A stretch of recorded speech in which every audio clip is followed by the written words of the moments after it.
안녕하세요, 최생입니다. 오랜만에 영상을 올립니다. 저 자신도 짜증나는 완벽주의 때문에 영상 하나 만드는데 너무 많은 시간을 할애하기에 요즘은 네이버 카페 발달운동 스터디에 영상 대신 글들을 올리고 있으니 발달운동을 배우는 분들의 많은 관심 부탁드립니다. 오늘 올릴 영상은 어떤 선생님이 자신의 실제 임상을 촬영해서 올린 겁니다. 보면서 개인적으로 공부가 되었기에 여러분에게도 소개하고자 합니다. 지금부터 말씀드릴 내용은 바슬라프 보이타 그리고 파벨 콜라의 발달운동학에 기초하며 이를 공부하시는 분들에게 발달운동학의 개요를 소개하기 위한 목적으로 제작된 것이니 이를 유념하시기 바랍니다. 발달운동학에 더 깊이 있는 내용을 알고 싶으시면 보이타 또는 DNS의 정규 코스들을 들으셔야 합니다.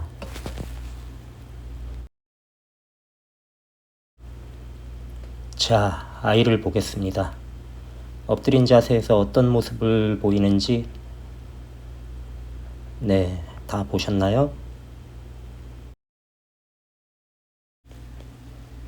원영상을 보면 아기가 관절구축증이라는 정보가 미리 알려집니다. 일단 그걸 선입견으로 일단 배제한 채 순수하게 아기의 자세만을 관찰해 보면 두미측 순서 없이 나열하겠습니다. 웨이트 베어링이 하윤곽에서 상복부 사이에 있고 요추는 과전만 되어 있으며 골반은 마치 공중으로 날아갈 듯이 떠 있습니다. 팔과 몸통의 각도는 90도에서 한참 못 미친 거의 45도 정도의 각도를 보이고 있고 손목은 올라 그리고 또 플렉션 되어 있습니다. 한편 다리는 고관절에서 각각 90도 이상 벌어져서 이른바 하이퍼 앱덕션 된 자세에 있습니다. 우리가 모든 자세를 다 본 것은 아니지만 이 프론 포지션만 가지고도 아마 이미 임상을 하시는 선생님들은 머릿속으로 이 아이하고 어떤 운동을 어떻게 해야 할지 이미 어느 정도 전략을 세우고 계실 겁니다. 그런데 치료가 성공하기 위해서는 자세나 운동을 잘 관찰하는 것도 물론 중요하지만 그에 앞서서 임프레션을 보는 게 더 먼저입니다. 임프레션, 즉 첫인상은 아기의 의사소통 능력이 어느 정도인지 알기 위함입니다. 그래서 아기의 의사소통 눈높이에 맞춰서 우리도 아기에게 의사를 전달하기 위함입니다. 물론 우리가 짧은 영상만으로 이 아기의 임프레션을 풍부하게 살필 수는 없습니다. 다만 영상을 보시면서 제한적으로나마 아기가 몸으로 그리고 울음으로 표현하는 것을 통하여 약간의 임프레션 정보를 얻을 수 있을 겁니다. 그리고 해당 선생님의 의사표현 방식을 보고 여러분이라면 어떻게 할지 마음속으로 생각해 보시면 좋겠습니다. 저는 그런 면에서 이분의 영상이 우리에게 많은 것을 가르쳐 준다고 생각합니다. 자, 그럼 어디부터 시작할까요? 저라면 일단 골반을 좀 낮춰주는 데서 시작하고 싶습니다. 그래서 최소 생후 6에서 8주 수준의 코어에서의 세지탈 스테빌리티를 어느 정도 확보하고 그 다음으로 팔을 잡겠습니다. 물론 운동 기능이 신생아 수준인 팔이니 이상적인 4.5개월 수준으로 가이드하는 건 넌센스고 최대 3months 아니면은 아예 시작은 6에서 8주 수준의 거의 슈도 서포트 수준으로 일단 시도해보고 싶습니다.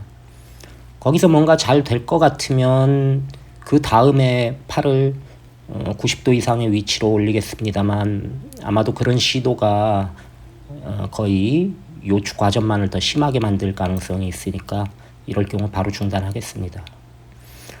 머리는 두개골과 상경추 사이에 후곡, 레크리네이션이 있는 건 사실인데 전반적인 이 운동 연령에 어느 정도 부합되는 것으로 보이기에 머리를 먼저 잡기보다는 그렇게 해서 자칫 골반이 더 심하게 날아다니는 조건을 만들게 된다면 차라리 운동의 마지막 시점에서 마지막 작업으로 머리를 잠시 가이드 해보겠습니다. 고정이 아니라 가이드죠. 그리고 궁극적으로는 팔, 다리, 즉 원위부의 변형을 줄이는 게 궁극적인 목적일지라도 거기서부터 연결되는 링크의 끝이 어디인가를 먼저 고려해야 할 겁니다. 팔의 끝은 어디와 어디인가요? 다리의 끝은 어디와 어디인가요? 머리의 끝은 어디인가요? 이건 이야기뿐 아니라 사경 등을 비롯한 모든 아기들과 운동할 때 항상 잊지 말아야 할 겁니다. 우리가 사경이라고 듣는 순간 그 선입견이 우리를 머리부터 잡게 만듭니다. 역시 관절골축증이라는 선입견이 우리의 바른 전략 수립을 그 순서에 있어서 방해할지도 모릅니다. 어쨌든 오늘 주제는 임프레션과 의사소통입니다. 선생님이 아기한테 던진 말은 딱 두 문장입니다. 자, 선생님이 네 팔을 펴줄게. 네가 좀 더 편하게 살려면 네.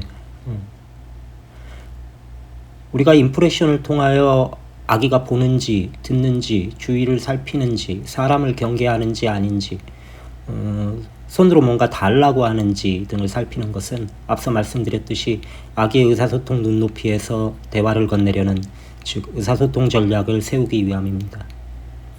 그래서 우리는 아기에 대한 의사소통을 보다 전략적으로 수행함에 있어서 말을 못하고 아직 잘 못 알아듣는 아기에게 우리가 친해도 좋을 사람이라고 그리고 너와 친해지고 싶다고 너를 힘들게 하려는 게 아니라고 설득함으로써 결국 치료가 보다 쉽게 받아들여지도록 돕기 위함입니다.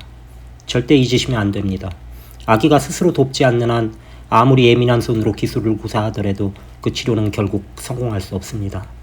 치료의 제1 전략은 아기의 협조를 구하는 것입니다. 그러기 위해서 우리가 아기가 말하고자 하는 것을 듣고 거기에 맞장구를 쳐줘야 합니다. 그러면서 아기에게 잘한다고, 조금만 하자고, 잘했다고 우리의 진심이 전달될 수 있는 말들을 건네야 합니다. 아기가 납득할 수 없는 내용의 말로 동문서답하면 안 됩니다. 그리고 아기에게 얘기해야지 옆에 있는 부모가 들으라고 얘기하면 안 됩니다. 자꾸 동문서답하다 보면 아기도 생각이 있으니 이렇게 생각할 겁니다. 아, 이 사람은 내 말을 들을 생각이 없구나. 자기 말만 하는구나. 그럼 내일은 더 힘들어질 겁니다. 아기에게도 선생님에게도. 아기는 내일 그리고 모레 시간이 갈수록 아주 약간이라도 참고 아주 약간이라도 선생님을 도와주고 운동이 끝나면 선생님한테 웃어주거나 손을 흔들어주거나 뽀뽀를 받아주거나 심지어 안기려고 하지 않을 테고 운동 중에는 더 교묘하게 벗어나려 할 겁니다.